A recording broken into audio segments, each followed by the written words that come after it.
Hello and welcome to this episode of the Print on Demand Playbook Podcast. I'm your host, Adrian, here with a special guest co-host today. My brother, my business partner, Ecom Legends Academy coach, and six-figure founder coach, Carlos.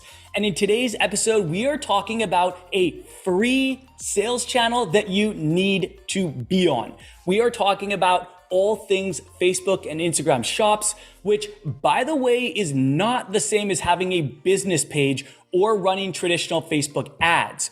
We're gonna be breaking down what they are, why you should care, the features and benefits to your business, some helpful setup tips, and Carlos is gonna be sharing some of the most recent updates. But first, real quick, if you haven't already, please be sure to subscribe to the podcast. It really helps us reach new listeners and it helps you never miss an episode. So with that, thank you so much. We are so glad you're here. And just before we hop in, here's a quick word from this episode's sponsor.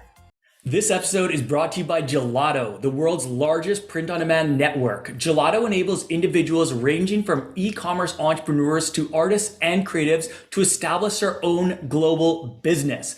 What makes Gelato truly unique is their focus on local production. The item being delivered is produced in the country that the order is placed almost 90% of the time, leading to numerous benefits for you, including lower costs, faster delivery times, and reduced carbon emissions.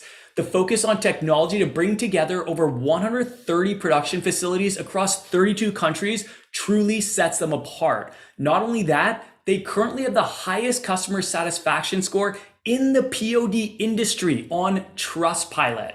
To check them out for yourself, go to sixfigurefounder.com/gelato and use the discount code POD Playbook, all caps, to get 60% off your first order when placed within 72 hours. That's the number sixfigurefounder.com/GELATO. You can also find the link and discount code in the podcast show notes or in the video description on YouTube.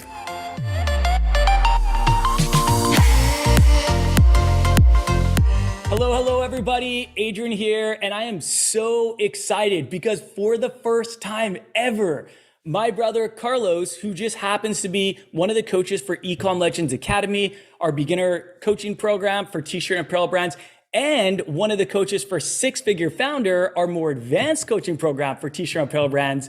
I am so excited to introduce him to bring you a bunch of wisdom and nuggets and gold. And I am just super fired up to have you here, bro. I'm super excited as well. I'm super excited.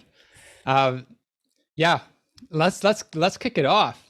Dude, I've got a couple things and then we're going to jump right in.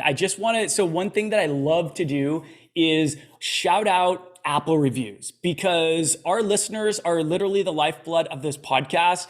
And we are just so grateful for you all. And so I want to shout out one of our listeners today.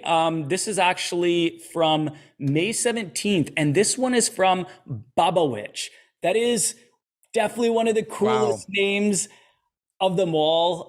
Yes. We've had so many cool names. I don't know if you know this, Carlos, but like people just have really cool names when they submit reviews. I don't actually even know how it works. Like if they can put any name or I don't know why, but I love just like Baba. Like that word is just like, yeah, since Forrest Gump, Baba, yeah. It just has a flow to it, man. It's a smooth Babawitch. Love it. So Babawitch says, very informative and easy to listen to. I wish there were more than one a week. I listen to this during my evening walks, maybe interview some other like-minded people for more content. Love that idea. And both hosts are very knowledgeable and positive influences. Thank you so much, Babawitch. We really appreciate you being a listener. We appreciate everyone listening.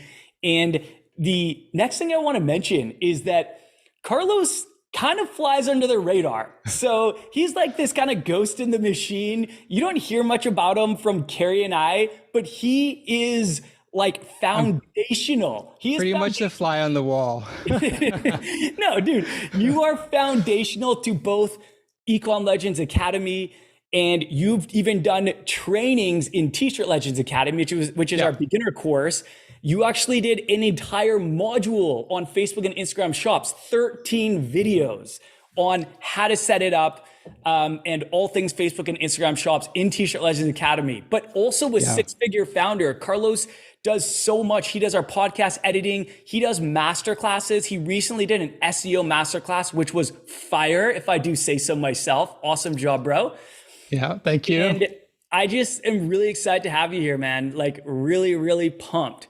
Yeah, man. I this whole podcast, it's so cool seeing it from the other side, you know, like I'm sure like for you and Kerry, you're kind of seeing it, you're kind of in it, right? And for me, it's awesome seeing everything, like seeing the reviews and seeing like all the love that everybody's throwing this way.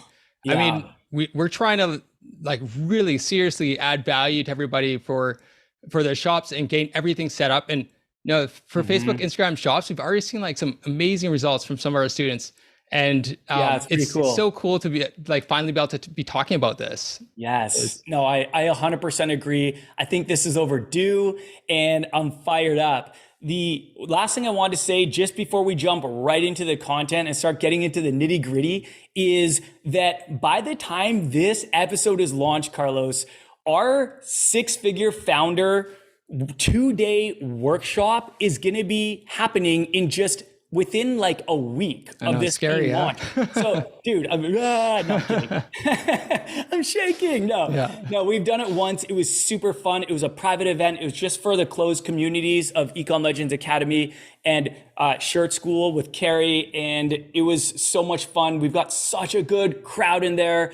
But I am just really fired up because we are opening up to the public for the first time ever. And just so everyone knows, this is a free 2-day live event workshop called Grow Your Brand. And this workshop is a bit more of an advanced kind of coaching for T-shirt and apparel brand owners who have already launched their website and who are starting to market their products. And the goal of the Six Figure Founder program, which this is kind of based on, is helping 500 impact-driven clothing and apparel brand owners hit 6 figures or more in their first 12 months. So if that is something you are interested in, head over to Six Figure Founder, the number 6figurefounder.com/grow, or click the link in the show notes to sign up. It's going to be a live event. Carlos is going to be there. I'm going to be there. Kerry's going to be there. It is going to be awesome. So I'm really excited to meet a bunch of you guys live in person, over the internet, of course, virtually. Dude, but I just wanted to drop that one more time because, dude, it's happening, man. Dude, the last one was electric. It was crazy. Just so many crazy, like inspirational stories, everything coming from people. And like, man, if you can make this workshop because it's going to be incredible. It's going to be so much fun. I cannot wait. So hopefully I see a whole bunch of you guys there. With that, let's transition into the main event, into really the whole topic of this particular episode, which is increasing your sales with Facebook and Instagram shops. So we kind of want to break this down into a couple different sections, and Carlos and I are going to kind of go back and forth leading sections, and we'll just kind of like jump in wherever and if we think of anything else. But really what we're going to do is we're going to start by talking about what is Facebook and Instagram shops, because I think there's like a decent amount of confusion around it. And I totally understand why. Like if I was brand new and I'm like, okay, there's Facebook ads, there's Facebook business page, there's Facebook shops. It's like, what, like, are those all the same thing? Are those like, how are they different? It can get confusing so fast. Yeah. So we're going to talk about what they are, why you should care. And we've got some really, really fun stats to share with you guys. Benefits of using Facebook and Instagram ads for your business. And then we're going to talk about some of the features, some setup tips, and then some recent updates, because Carlos knows more than any of us that updates are happening all the time. He's the one that manages our shops for our clothing brand, and they are changing a lot, usually for the better. Like I actually feel like it's already come a long way, and we've been giving Facebook and Instagram a lot of feedback directly. They have reached out to us, and we've been kind of have that line of communication. So it's been really cool to kind of give them feedback, and then to see more user-friendly or seller-friendly features coming out. So Carl's going to share some of the updates. Some of them are actually really good. So stick around for that. But Carlos, why don't you just start by sharing kind of with all the listeners, what the heck are Facebook and Instagram shops? Yeah. So first of all, it's different than your Facebook business page or your Instagram account. It's kind of like something that like embeds into the app, and it's like having your Shopify store in the app. And the way I want to kind of, I guess the best way of thinking about it is think about a shopping mall in social media. So you have Facebook and Instagram, and you've got like a whole shopping mall in there, all these stores, and every store is connected to a Facebook business page or an Instagram account. And you can go onto the Facebook business page or the Instagram account, and you can walk right into the store. That's the best way of thinking about it, because and you never have to leave the app. Like it's incredible. It's truly is. Like this is the face of social commerce. Like whenever you hear about social commerce, this is what they're talking about. It's buying things on social media, in the app, without ever having to leave the app. Seamless experience. And I mean, for a lot of people, it's a much quicker experience too, because they don't have to click out to a website and go through the whole process of finding the product, adding it to the cart, and going through the whole checkout process. Actually, after Facebook or Instagram shops, after Meta, I'm gonna say Meta as like the catch-all for Facebook, Instagram shops, because really it's just one shop, and it's just showing up in the Facebook app and in the Instagram app. And it only really shows up on mobile. So think of this as like something in the mobile app. It's in the mobile app experience. So if you go on desktop, you're not going to see it. But if you go on mobile, you'll see it. And like when you go through the checkout on there, you're going to have like a seamless experience. It's still going to be that whole, like you're in the app of Instagram or Facebook, and you're kind of shopping while you're in the app, and you're still talking to people, chatting with friends. It's just like going to the mall. Right. It's the new way of doing it. Right. And I mean, they also store your information just like Amazon, so that the next time you purchase, it's super fast. You only put your information in once. Right. Yeah. So it's incredible. And it's an incredible way to get exposure too. A lot of people do research for brands on Facebook and Instagram now. And it's also very, there's a lot of big brands that still haven't actually transitioned over. So you're actually not competing against as many people as you're competing on the World Wide Web.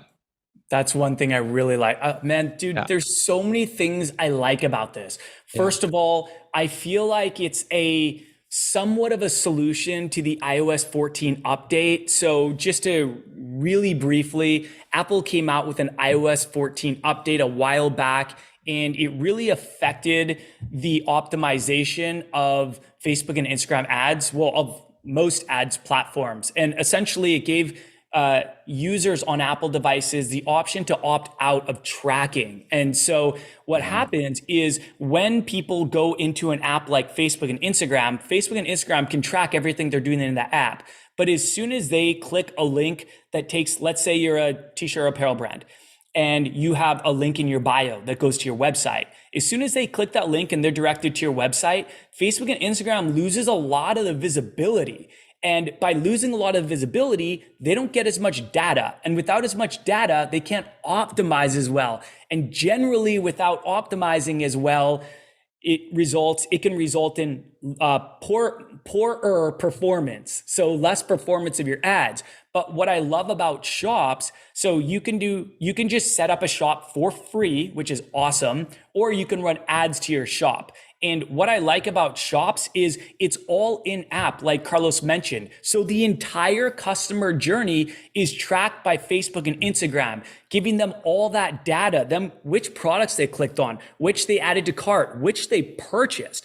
And then they can use that data to optimize better and improve your ads performance. So I really like that. If I had to sum up shops in one line. I really like this description. I actually like how you mentioned it as a mall, Carlos. That's an awesome metaphor. If I had to sum it up in one line, I really like this description. A shop is an online storefront where people can browse, explore, and purchase your products directly on Facebook or Instagram. So not only is it great for sellers, but it's also great for the buyer because it creates a very seamless experience. And that is something that a lot of people like. A lot of people, they're on Instagram or Facebook to be on Instagram and Facebook. Not a lot of times they don't have the intention of going to a website and going off the app, off platform. So if you can keep them on app and make it a totally seamless experience where they didn't even have to leave Facebook or Instagram, that's like really smooth. I really like that about these. And so there are just so many benefits here. But why don't we kind of shift gears? I think hopefully that gives everyone a good idea of what Facebook and Instagram shops are.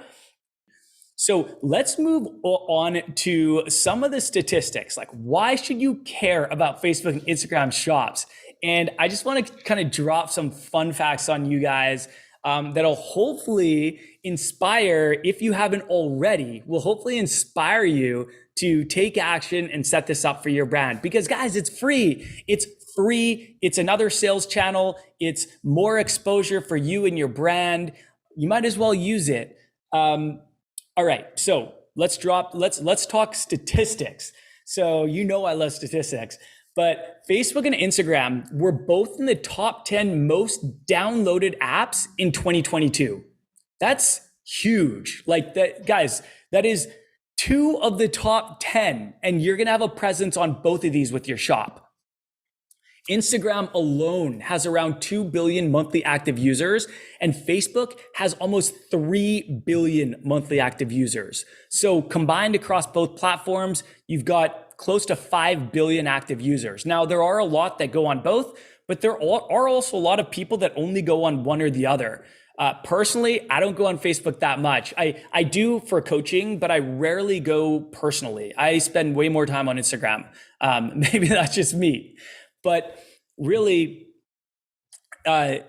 these two kind of, bring together a very broad range of people.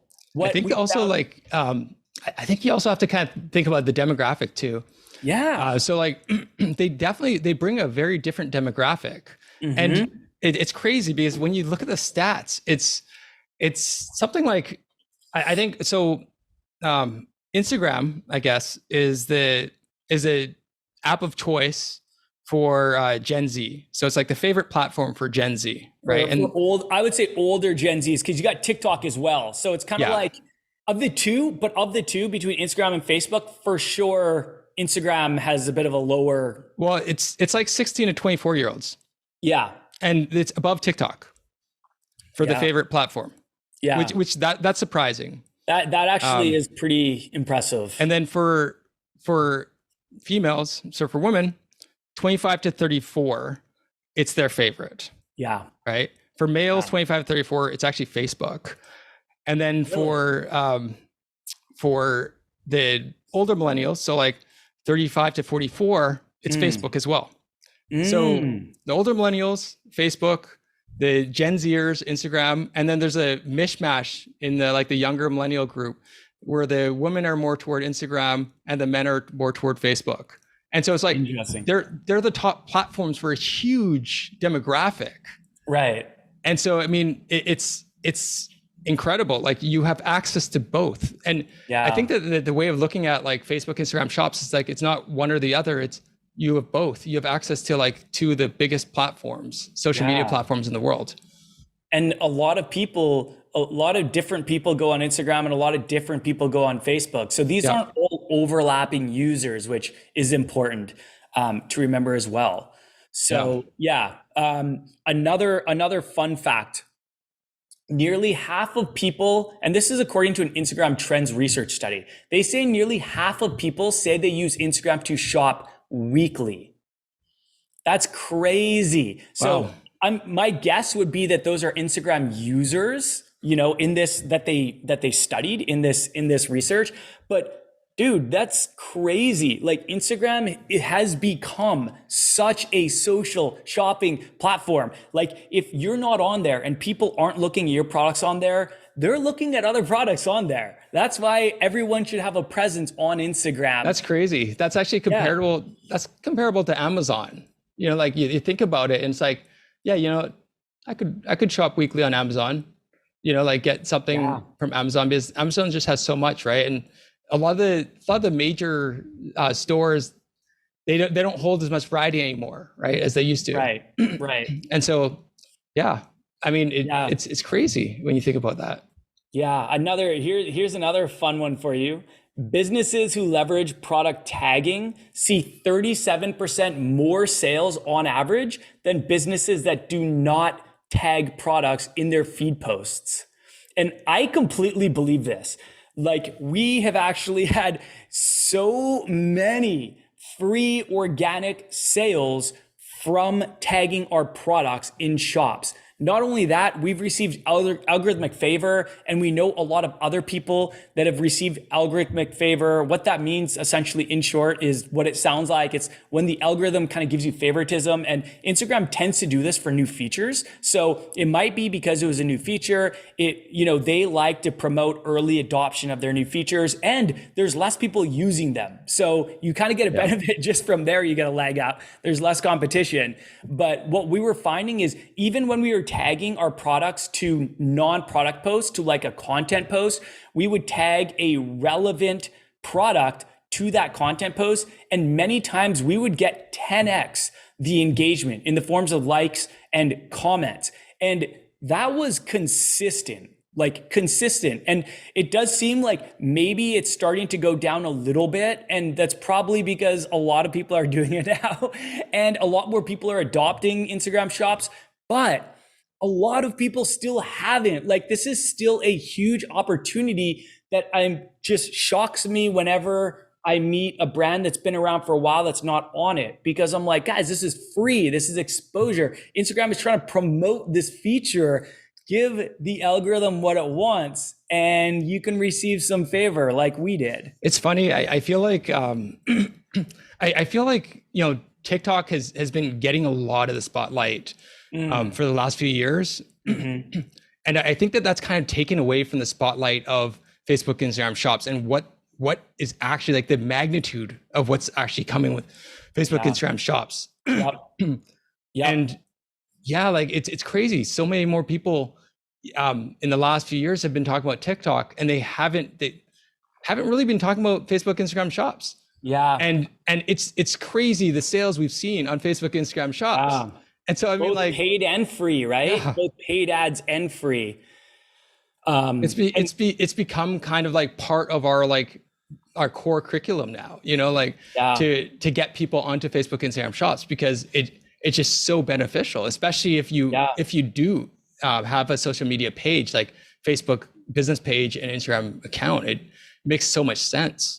Yep. It's very much part of our marketing strategy as well. Like we've been running ads to shops for a long time now. And we're making sales from it organically, and we're making a lot of sales from the ads, and other people can see this level of success as well. And you can start organic if you want. And then you can test ads if you want. It's totally up to you. But at the least, get shops set up. Just get shops set up. It costs nothing. And it's just more exposure for your brand. But it's funny because you mentioned TikTok and Instagram and how kind of TikTok has stolen the spotlight. And I totally agree, it has. Even though it's been quite controversial and there's been a lot of controversy. There's been the controversy of TikTok, and then there's a controversy of Instagram hiring like lobbying groups or lawyers to throw shade on TikTok and kind of set a narrative. The whole thing, like, I don't want to get into it, but I've listened to a lot of kind of the reports, and it's wild, man. It's just like savage mode. They're just going savage on each other. But, and a lot of people say Instagram and Facebook feel threatened by TikTok, and maybe they do, because I think they should be threatened by TikTok. Of course. I think TikTok was the number one, or maybe is currently the number one app being downloaded. I'm pretty sure more people are downloading TikTok than Facebook and Instagram right now. But I think TikTok was actually the number one app of 2022 downloaded, and Instagram was a couple behind that, and then Facebook was probably like the eighth, or they were both in the top 10. But usually you hear about Instagram stealing kind of features from TikTok because of TikTok's success. You think of Reels. Reels was literally just a ripoff of TikTok. But what a lot of people haven't talked about is Shops came out a while ago. What was that, last year maybe? Or the year before, like not too long ago. It's a few years ago. TikTok is just rolling out Shops now. Like TikTok has now TikTok is copying this feature from Facebook and Instagram, and it's very similar. You can feature your products on there and people can buy them all within the app. So usually we hear about Instagram stealing features from TikTok, and now we're kind of seeing a reversal. TikTok Shops was rolled out in other countries, I believe, like a while back, but as far as I know, it was like quite a bit after Facebook and Instagram rolled out Shops. And they recently are just starting to roll it out to the US, like to US sellers. And so it's just kind of like a battle of features, man. It's so funny. Eventually, both apps are going to be exactly the same. But I'm actually really excited about TikTok Shops and like it kind of maturing in the US. But it's nice to have competition. You don't want one platform, owning your audience, or like only one platform that you can kind of like go off of. So it's great that there's competition, because it's going to like help. I mean, look at what they've done with the seller's fee. They were going to put a 5% seller's fee in, like, I think it was going to be end of this month or something like that. And now they've waived it altogether indefinitely. There's no seller's fee anymore. That is so awesome. Facebook and Instagram Shops. When I heard it was that going to be news. 5% seller's fee. Yeah. And so like, I think they're threatened by TikTok, definitely. And now that TikTok's rolled out in the US, I mean, the US was the first TikTok place Shops, that Facebook, Instagram Shops was rolled out too. Yeah. And there's still favoritism to the US for Facebook, Instagram Shops. Yeah. By the way. So, but yeah. It's good to see. You're right. It's great. Like, the competition is good for us as sellers. It gives us more places to, it extends our reach. It gives us more platforms to post our products. It makes the apps, the platforms have to continue to innovate and be better. And in the rare but possible chance that you get one of your accounts deleted, what would you call it? Like if you get banned. If you get banned, and this does happen, sadly, it does happen, not a lot, but it has been known to happen to sellers where either their Instagram or their TikTok accounts get banned. But if you got one banned, at least you didn't put all your eggs in that basket. You know what I mean? So I'm done with that tangent. I want to share one more fun fact on actually social commerce in general as a whole. And by social commerce, I'm essentially referring to a seamless in-app experience. So people being able to buy through something like a social media platform like Instagram or Facebook or TikTok. So according to Oberlo, according to recent research, the social commerce market size is expected to hit $1.3 trillion in 2023, exceeding the $1 trillion mark for the very first time. This is a 30.8% increase from the previous year, when social commerce sales worldwide amounted to $958 billion, which is still a ton, by the way. Carlos, your thoughts? I think that you have to think of social commerce as a disruptive form of like experience, of like buying and selling experience. Totally different, right? And it's a new way, and if you don't jump on it, then you're probably going to be left behind. You'll probably eventually jump on it because it'll be so big that you just can't afford not to. But we've seen it already. We've seen it in the sales. It's in the numbers. Just test it, and you'll see that. Like, we've seen our sales increase like crazy from Facebook, Instagram Shops, and obviously people are adopting. Obviously, people are cool with buying in app, and they're enjoying it. I mean, one thing that's nice is, if you think about it, all these buyers going on social commerce, they're not just getting a seamless experience and like kind of like a cool, different experience, like something unique.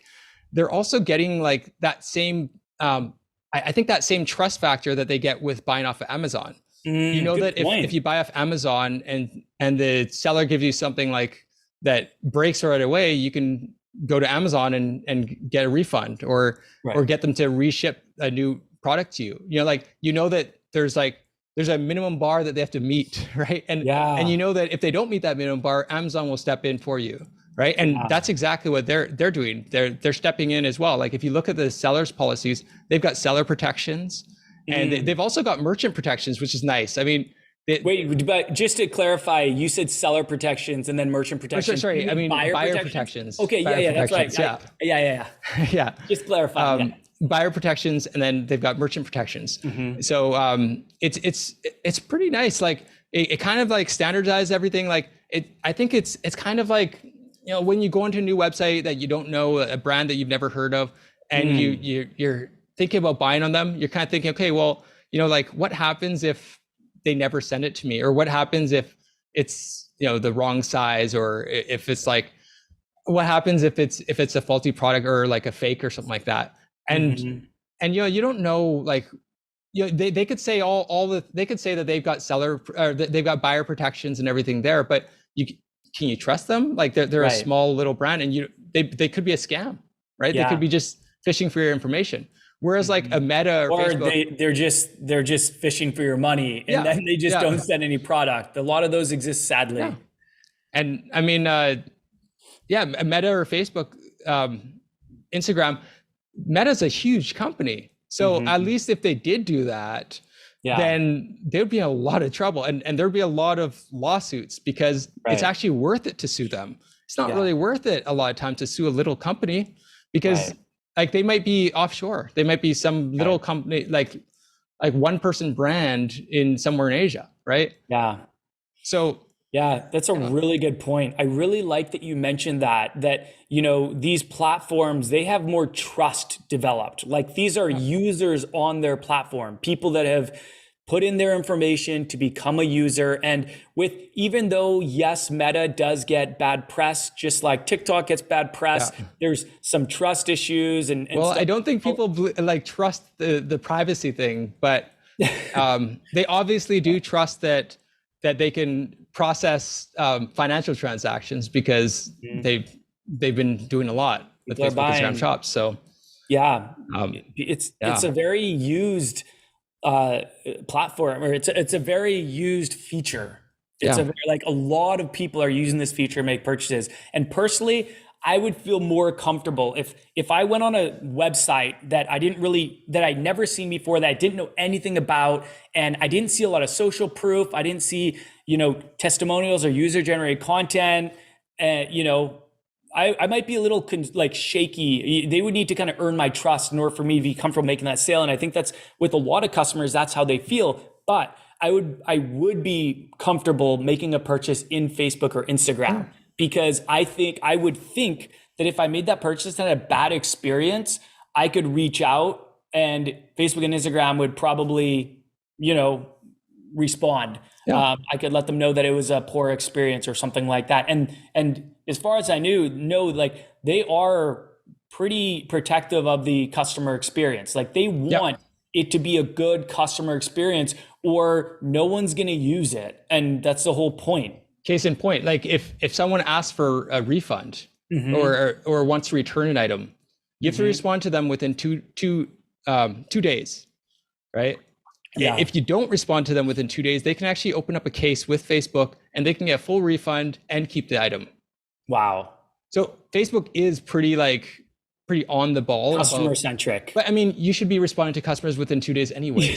This is something that this is just basic customer service, right? If they're requesting a refund or return, I mean, the problem is when people are requesting a refund or return, there's some anxiety there. They're like, oh, well, what's going to happen? Like, is there going to be some reason why I can't return this item, or I can't get a refund? And so there's a little bit of anxiety. You want to release that anxiety right away. And so you don't even want to wait 2 days. You want to respond as quick as possible to them to ease their concerns and to improve their experience, because they might purchase again. Right. And they might purchase a much bigger purchase again next time, because they trust you, and they know that they know they have less at stake.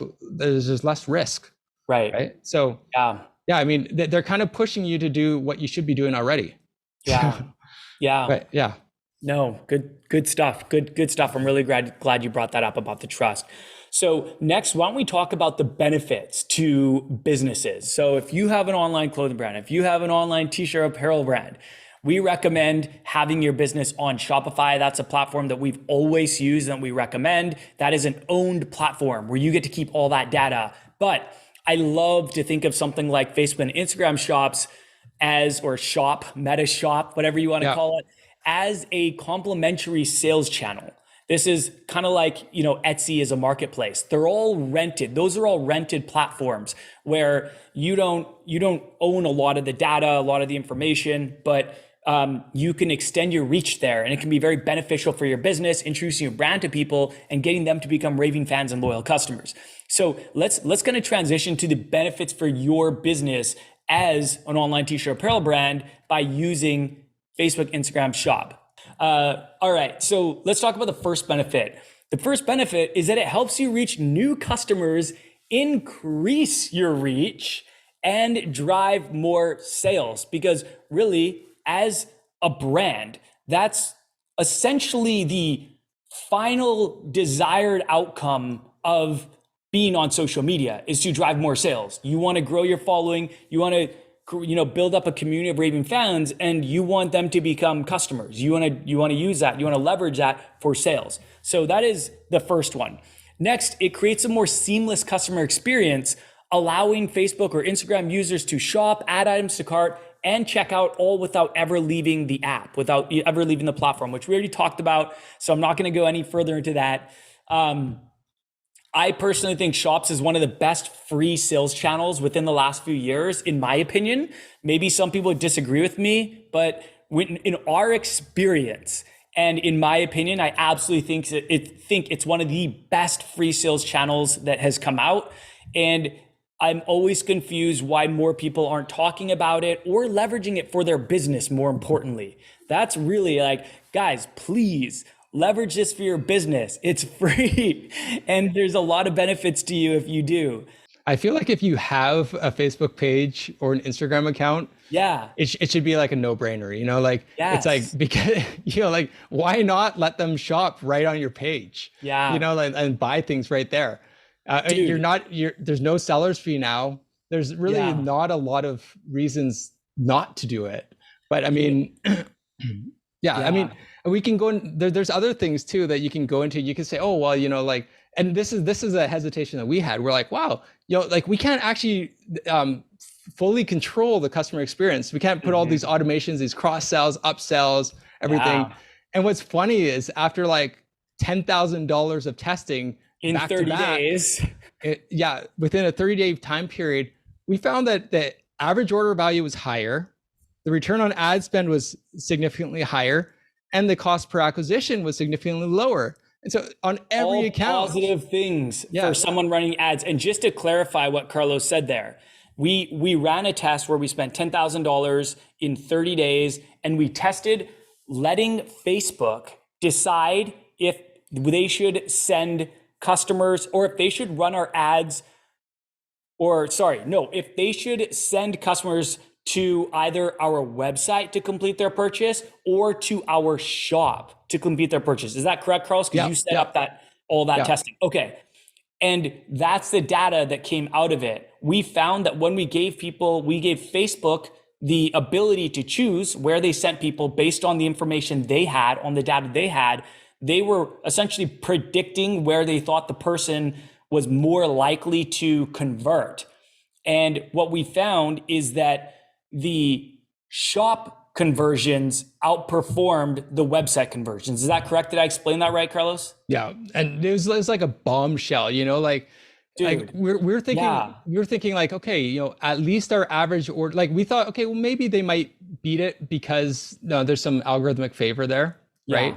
They might be driving us more higher quality customers, or the cost per acquisition makes sense because they would probably, maybe the CPMs might be dropped a little bit for these customers, for the people going through this ad set, right? But then the thing that really surprised us was the average order value. We thought, okay, we have all these upsells, cross sells, like so many all like these free shipping ways that people can thresholds. add more things to their order. Yeah, shipping Yes. thresholds, all this stuff. And we thought, okay, we've got to get higher average order value on the website only ones than the website and shops, because we don't have all this stuff on the shops. Yeah. But even that, it blew it out of the water. Like our average order value is way higher still with website and shops. It's so that was so shocking. We were, to be honest, I believe we were a little bit reluctant when they first released shops, because they held back a lot of the customer data, which is important because we want that customer data. We want to own that customer data. When someone goes and makes a purchase on your Shopify store, you get their name, their email address, many times you get their phone number, and you can remarket to them. And a lot of money is made in the repeat sales. So I do want to like talk about the owning the data. Sure. Sorry, the owning the data kind of argument, right? Sure. I do hear this a lot, where people will say, "Oh, and marketers will rant about it. They're like, "Oh, but you don't own the data, like Meta does." But like that's not actually true. I want to make this clear. It's not actually true. The whole idea of owning customers' data is way overblown. Okay. Technically, you're just borrowing it. Like with GDPR and similar laws coming out, like privacy laws coming out, it's really clear how the governments around the world stand on this topic. You don't own the data. The customer owns their own data. You're borrowing the data.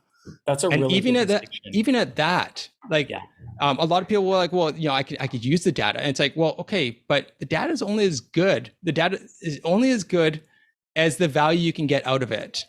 All that behavioral data and stuff like that, you're getting data already from people going to your website. I hope you're driving traffic other ways too, but you don't need a huge sample size to figure out that people are dropping off on your bestsellers page because there's no bestsellers in there, or maybe they're dropping off on a certain collection because they don't like what's there. They don't like the designs.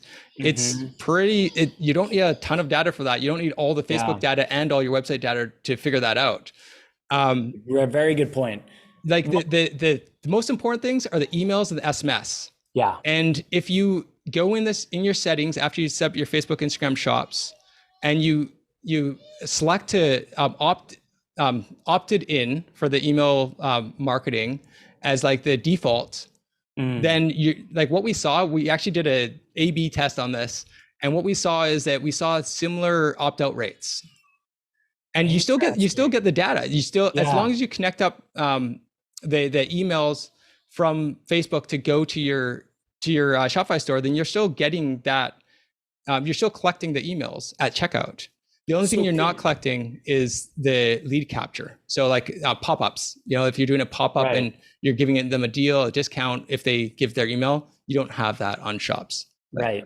So I'm really glad you brought up that distinction, and you are so much better at this than I am. And that is why I am so happy to have you on this call. It's just like a pet peeve, the whole like owning the data thing. Like that's something I feel like it's an excuse marketers make, like for not changing with the times, like there's so many, I mean, and at the end of the day, like if you're going to get a whole bunch more sales from being on those rented platforms, then it's well worth it. Even if you don't get email addresses, at least you can have a presence on there and you can make sales. You're going to get the email addresses. The thing you're not going to get is the behavioral data, stuff like that. Yeah, I'm just talking about other platforms where you don't get email addresses. Like I know for a long time, Amazon wouldn't allow you to remarket to your customers. Okay. And there was all these like third-party apps where they were like, oh, we'll get their email addresses for you, and you can mark them as kind of shady. And I think it might have been against Amazon's terms. I don't know Amazon that well. I just remember there was like some stuff around that. Okay. And then I think for a while, Etsy was saying they didn't want people remarketing. Now I feel like these platforms are becoming more seller centric in the sense that they're kind of like giving sellers a little bit more control over some of the information and allowing them to remarket to their customers. I think because there's more options coming out. It's because like Facebook, Instagram shops, TikTok shops, these other options are coming out. So they have to now compete. And if customers are buying from you, they clearly like what you're selling. So if they're given an option to opt into your email marketing, I absolutely I love that. Like, that's what I want all the platforms to do that. Give people the option. And maybe secretly before they were like, oh, we want everyone to make their purchases on our platform. So we don't want them to remarket and then they go straight to the websites to buy stuff. We want them to come to Etsy or Amazon to make their purchase. I don't know. Yeah. But there's an argument to be made there. I don't think it's going to go away anytime soon. That the email opt-ins through checkout on Facebook, Instagram Shops, because they want to, it's that whole like double-sided marketplace dilemma, right? Yeah. If you don't have the customers, then you don't have the merchants. If you don't have the merchants, you don't have the customers. So they got to keep both happy, right? And at this point in time, they're out for growth, right? Yeah. And so they're trying to grow as quick as possible. So they want all the merchants on their platform. And I mean, now that, we can talk about later about the news, but now pretty much you have to use the it's Facebook, Instagram Shops checkout.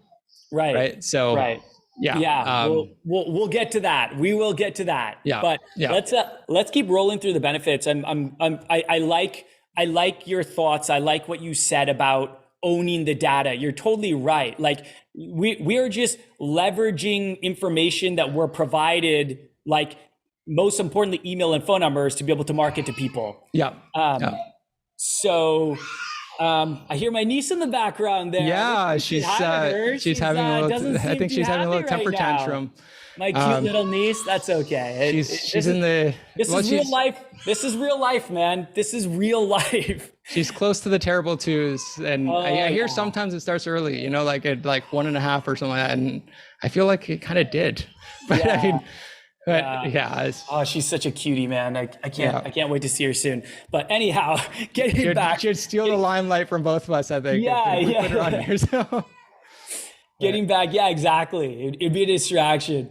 Getting back to the benefits. So let's keep talking about the benefits here. So I want to mention that we have made, and I've mentioned this before, but I just want to reiterate that we have not only made a lot of sales from paid Instagram ads to shops, so running ads to our shops on Instagram, but we've also made a lot of sales organically. And that's good to bring up, because let that sit. We just tagged our products and people purchase them through the app and we pay nothing. And what that does is that brings our overall marketing costs down, because if we paid $15 to acquire one customer with ads and we paid $0 to acquire another customer, that averages out to $7.50. So it's bringing our marketing costs down, which who doesn't like that? That is just such a, that's every marketer's dream, right?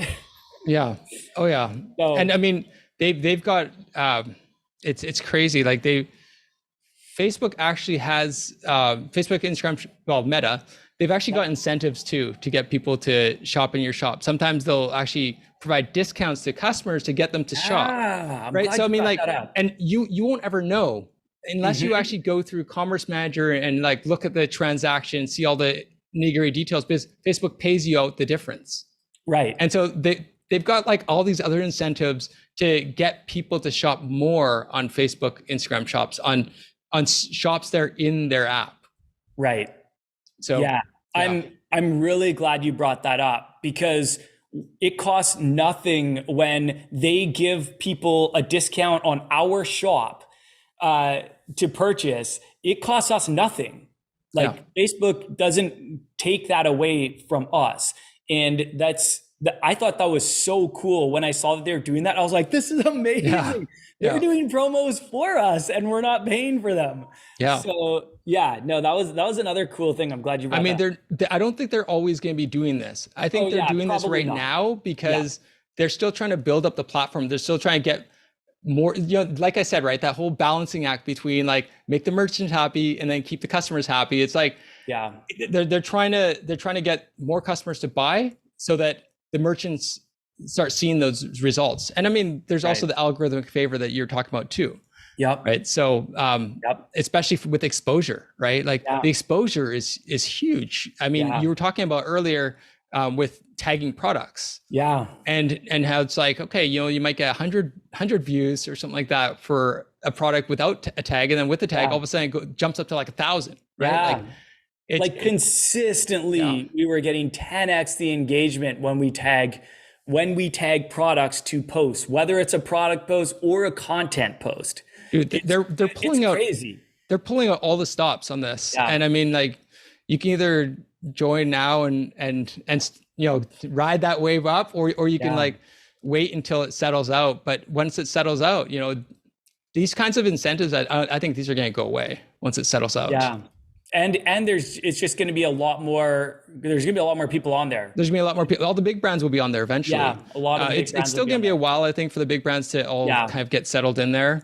Yeah. But I think that they'll get on. They'll have to get on at some point once they. Yeah. One thing that I like about it. Well, I mean, I don't know if I like this about it, but it gives us as t-shirt and apparel brand sellers an advantage, is that there's still quite a few restrictions of what you can run ads to or what you can sell on your shops. And so, for example, digital products.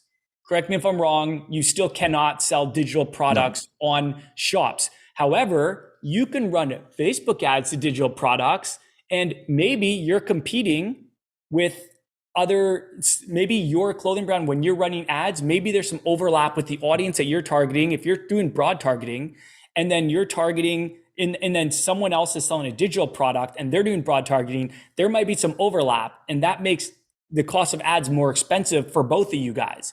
But without having that overlap, without having them having their products on the platform, there's less sellers on the platform. Yeah, there's one example of products that they don't allow, but the less people there are on the shop's platform, the more exposure in theory you can get. That's why when we did that test, we expected that the CPMs would be less. We expected that the costs per acquisition would be less because we're not competing with as many people. Like there's all the big brands with the huge budgets that they're just, they don't care. They're just going to throw money at it. And they're okay with lower than break even. Right. They just want the exposure. All these big brands, you're not really competing with them on your shops because a lot of them they don't have the systems in place yet to deal with it. They've got a lot of things that they've got to like move around to make it work.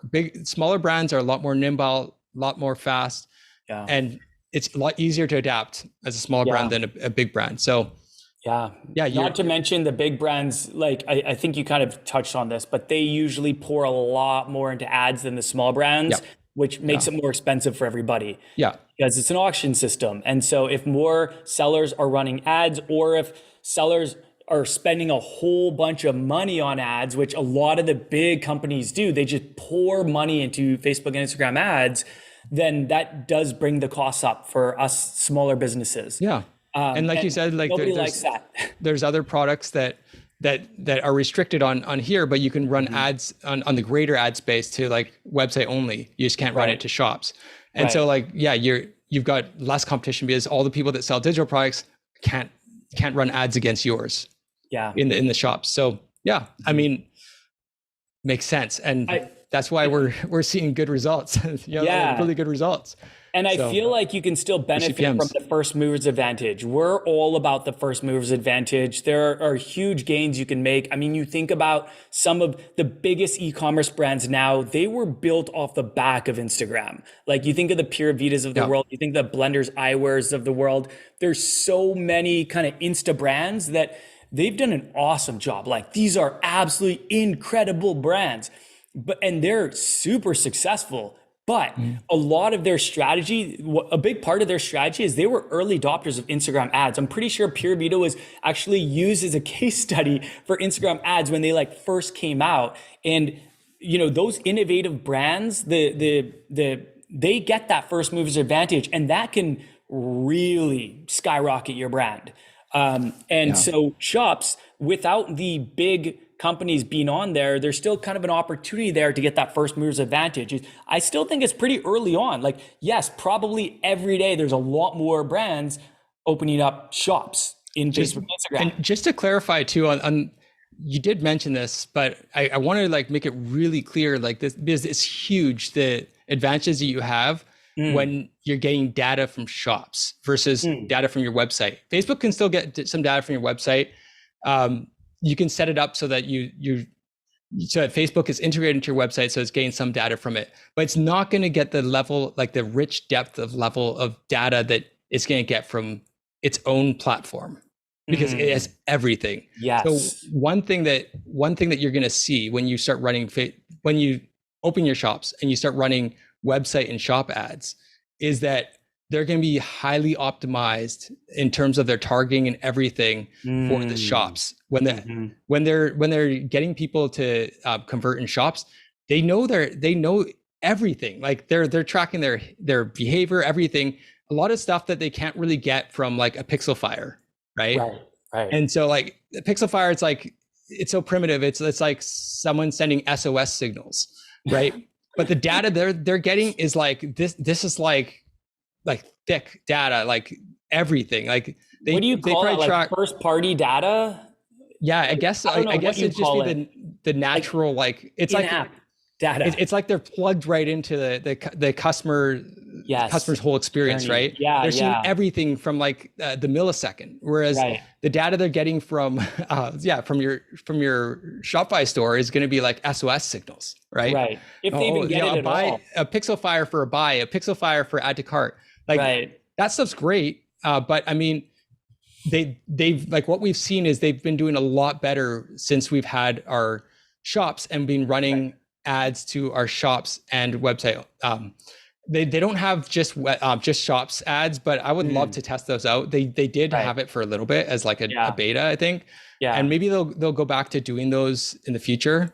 But they do have website and shops, and it sends them to shops and website depending on what the AI system thinks they'll best convert in, right? And they're getting a lot of data. And we actually went off of like Facebook analytics and everything for a long time after iOS 14, and we're like we can't actually trust any of that stuff anymore. Yeah. Now we're actually using that data again because it's actually so good. It's actually better. Really good data. It's way better. Yeah. And so we're still looking at analytics, but like Google Analytics data, but yeah, that data, like, you know, we could go 100% off that data right now and would still be like doing some great work in the return on ad spend, everything like that. Like we could still manage it 100% without any Google Analytics now, because it's just so much better. Yeah, for a while, we were spending a lot of time in Google Analytics trying to get more accurate data after iOS 14. And I agree, like it's become, I definitely not perfect, like, and maybe not as good as before iOS 14, but I think we can both agree that it's come a long way. All right, let's move on. So we've talked about a lot of the benefits, and I just want to kind of give one last disclaimer before we jump into the features. Kind of a disclaimer, because we, in our experience, we can say that we've noticed that that our ads are better optimized. We've seen improved conversions, and we've seen improved ad performance, and we believe that it's due to better tracking and optimization through shops, through Facebook and Instagram shops. This is our own experience, and it's the experience of a lot of other people as well. But we're not guaranteeing that if you set up shops and just throw any product up, that it's going to make sales. It has to be, like, going back to what I just said, like it has to be something someone actually wants. And you know what? There might be cases where people don't see the results that we saw. We thought we ran a pretty big case study of our own, $10,000 in 30 days. And the data showed us that our conversions improved and our ads performance improved when we ran ads to shops.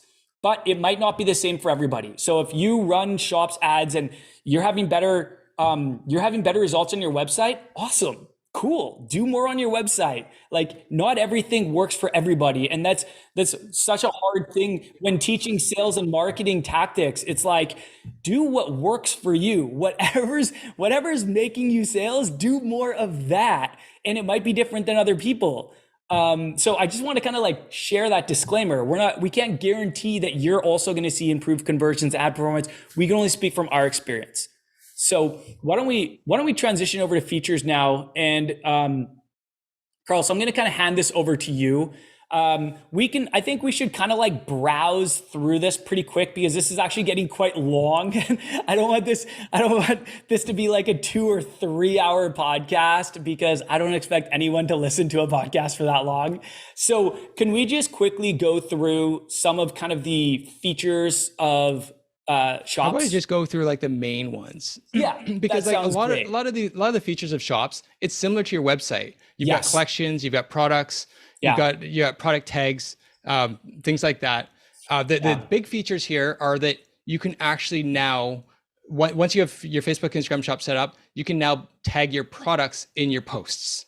Yes. So now your posts are a lot more interactive than they were before. They're not just like a static picture and then someone's like, oh, cool. You know, like they don't know if there's that product's for sale or anything like that. But now there's like a tag thing and it's like, oh yeah, you can buy this product. It's like, oh, great. You know, so now you can make it a lot more interactive and without, you make it a lot easier for the customer to actually buy. Can I say one thing about that? Yeah.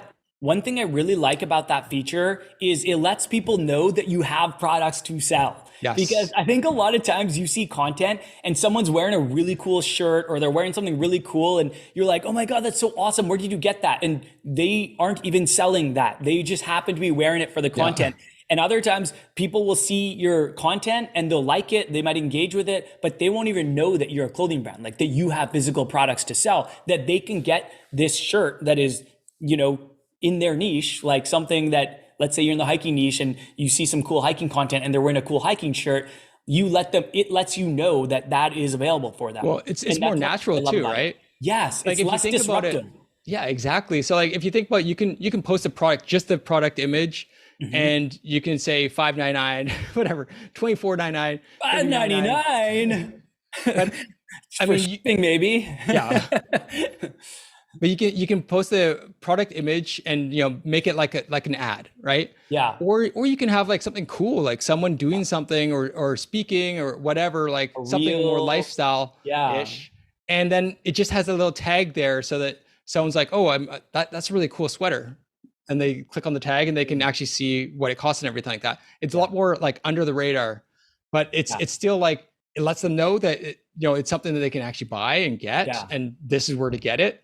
Right. But it's not something in their face, like just annoying, It's like not as aggressive. I feel like sometimes when people just are always posting their products, like, you go on some Instagram pages for clothing brands and, I see this with a lot of the smaller brands is they just post mock-ups like all the time. That's all they ever post. And they wonder why they never get any followers or engagement and stuff. I'm like, that to me is almost like the equivalent to walking into a store and that like pesky salesperson being like, hey, how are you? Did you know we have a sale today? What can I help you find? Look at these shirts over here. Look at those pants over there. And like, go away. I just want to look. I feel like that's what I like about this feature is you can kind of window shop. You know what I mean? It's more like the typical shopping experience. It's not less in your face. Pressure. And I'm not saying call to actions are very important. I am all for call to actions. A lot of times that can really help your conversions. But sometimes you look at these stores and it's just like a picture of a mock-up and then you look at the ad copy and it's like, buy now, go to our website and buy now, or like get it now. And there's no like, I don't know. It's like, it's cold. It's like aggressive. So that's one of the biggest features like that it has that's kind of different than say your Shopify store, right? Then also with that, another feature we've kind of beaten this one to death is the ads, right? Yes. You can now run ads to like send people to your shops within. So like they never leave the platform. They like click on the ad and they never leave the platform. Have to wait for a website to load or anything like that. It's also, by the way, it's also going to be fully mobile optimized, speed optimized, everything. It's going to come up like right away. Like Facebook is going to make it a really good experience and really fast. And so it's going to be just like they're just clicking to another page. Yeah. And can I just mention one thing about that real quick? Yeah. We have noticed with some of our students that they do not seem to have the option to let Facebook decide between so the feature that we were talking about that we've had a lot of success with is where we let Meta make the decision as to whether they send the shopper to our website to complete their purchase or to our shop to complete their purchase.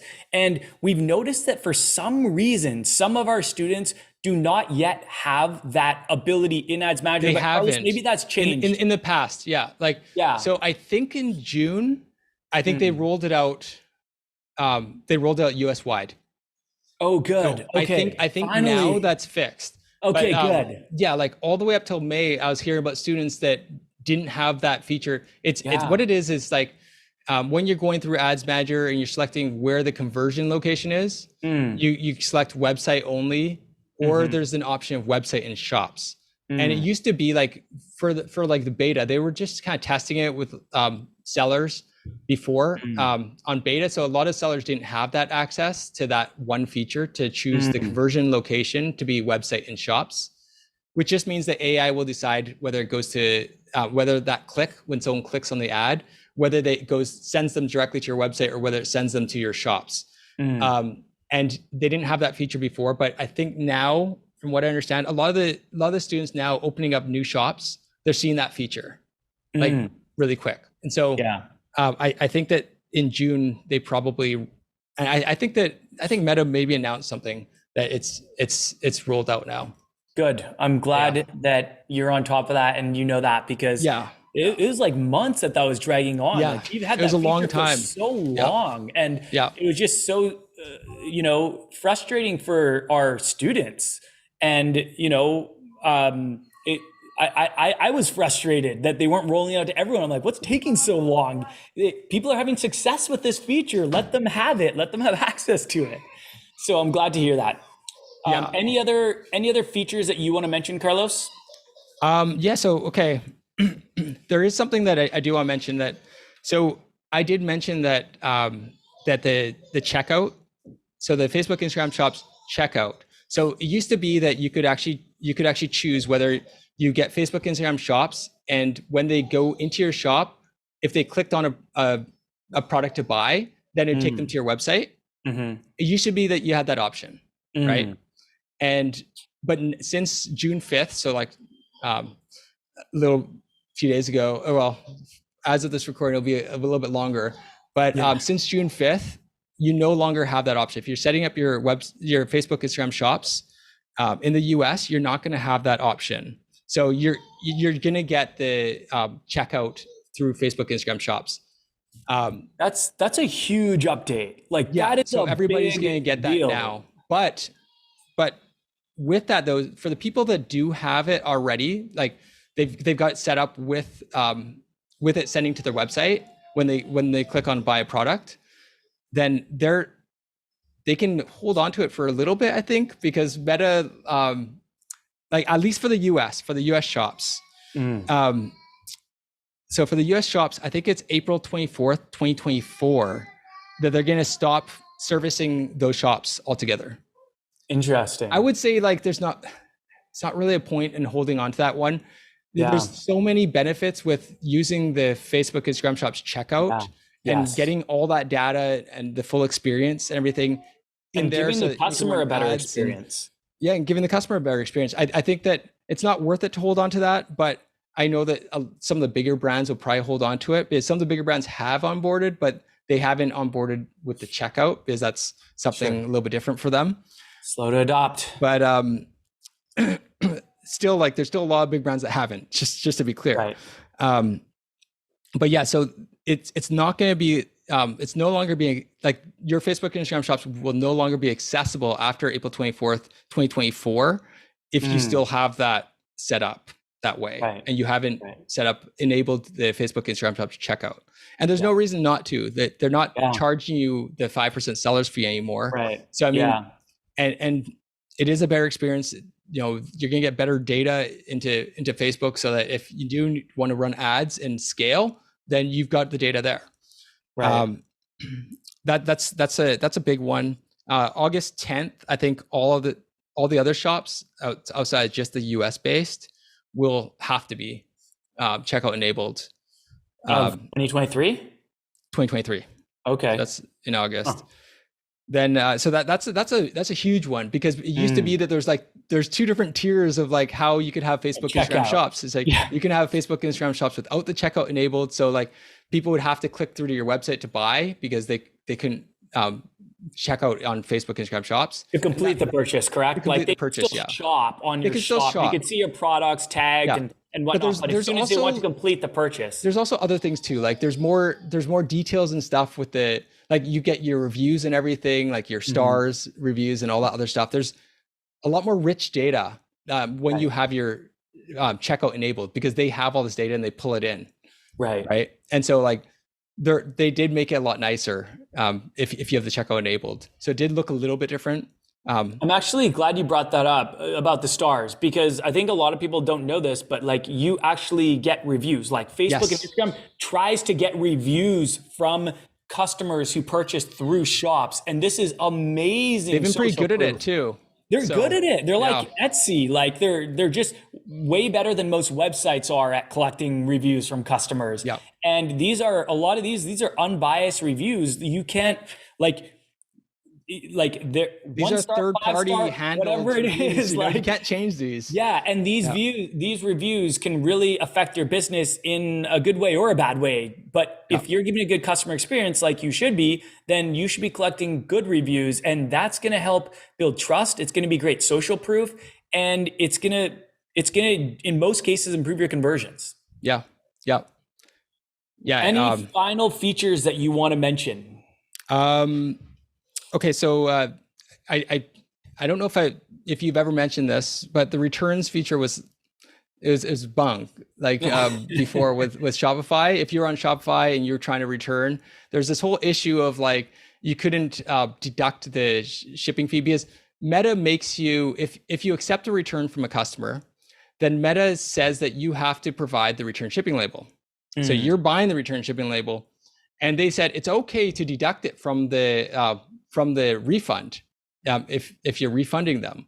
But then Shopify didn't make it possible before, but now they have. Like as of, I think it was around May, I saw that I noticed that it was possible to actually deduct the shipping fees from the refund. So now it's possible to, you still can't deduct things like, restocking fees or some of these special fees that you might want to deduct to disincentivize returns and refunds.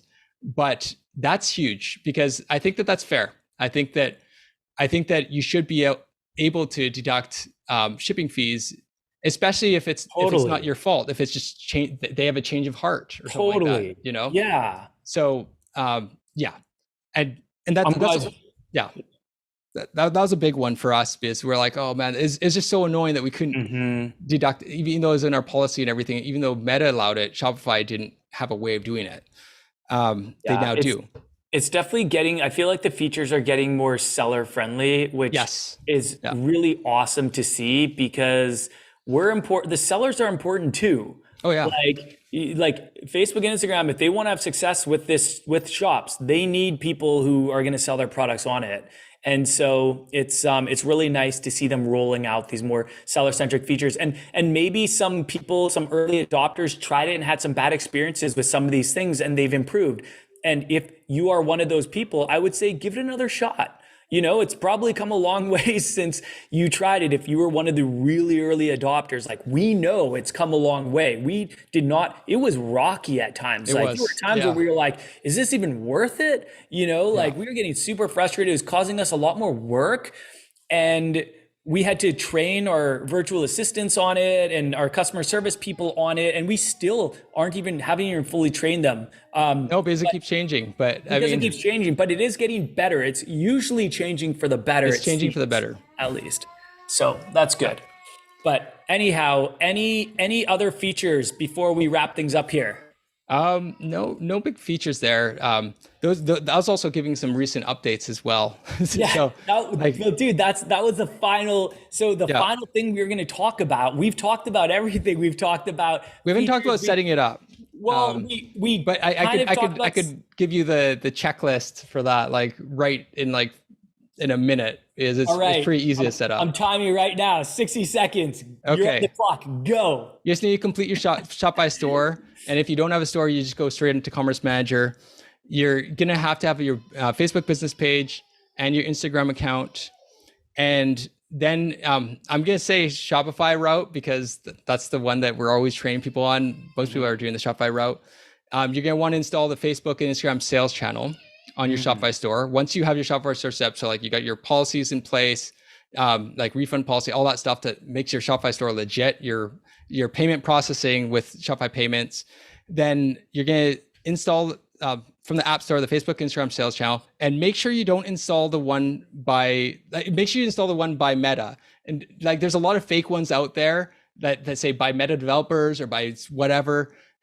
It has to be by Meta, and it's the Facebook, Instagram sales channel. And is that in the Shopify App Store? That's in the Shopify App Store. Okay, but the fake ones are in there too. Because that's why I'm saying, like, keep an eye out for the fake ones. They're just, I don't know, man. That's so scammy. That is just so, I don't know, man. It's just so inauthentic and it's shady. I wish people weren't allowed to do that. For other things too, you just watch, like always check who it's by. Yeah. And if it doesn't say by Meta, META, and it says like Meta developers or Meta associates or Meta group, then it's not Meta, right? It has to be by Meta. Then I'm surprised that's allowed. Yeah. I've had students come and be like, oh, it's not working. And it's asking me to pay money. I'm like, it's not, it's free. Like it shouldn't cost any money. Nothing in there costs money. You're like, huh? But yeah, and I find out it's just a fake app that they installed. And fair enough, like they don't know. And it says Meta developers or Meta whatever. Fault. So it's something that I think Shopify App Store should be working on. Yeah, like they should be shutting down these people. Like clearly they're ill-intentioned. Yeah. But anyways, to like extend the minute a little bit longer. Back on the clock. So once you install the Facebook and Instagram shop sales channel on your Shopify store, then you're gonna go into that sales channel, open it up. You're gonna create your shop. You're just gonna go through the steps that they have there. And then they're gonna make you do the shop verifications, and you'll be doing that over Commerce Manager.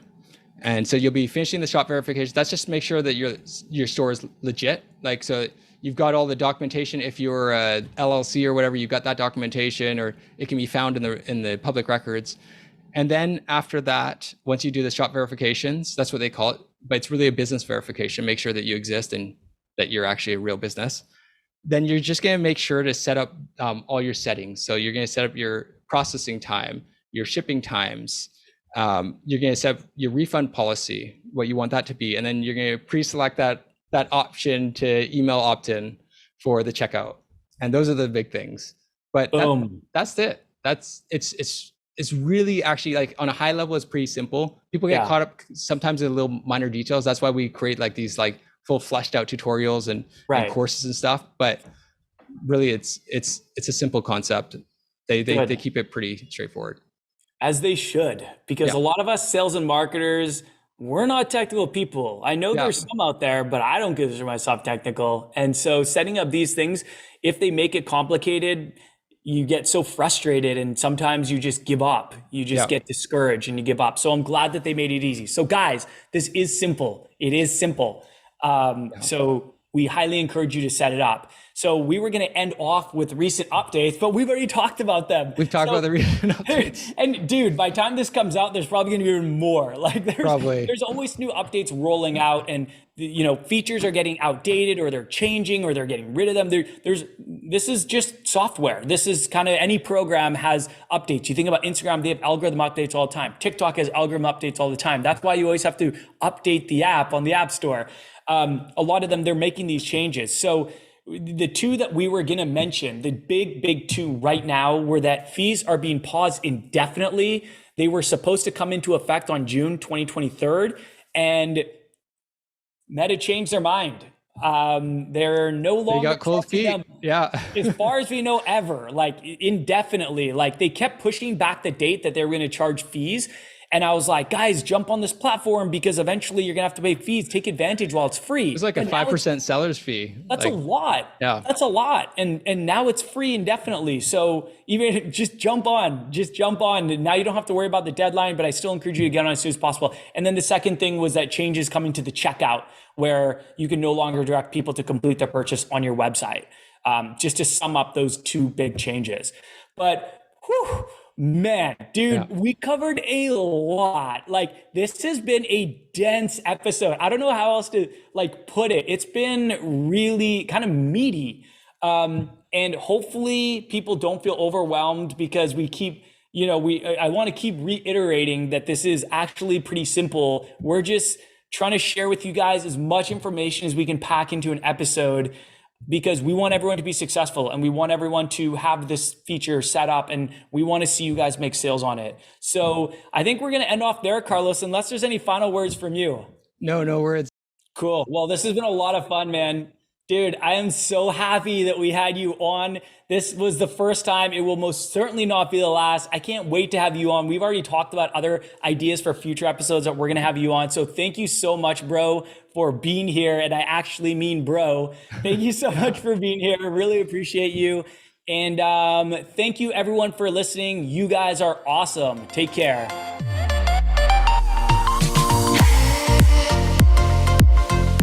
Thank you so much for listening to this episode of the Print on Demand Playbook podcast.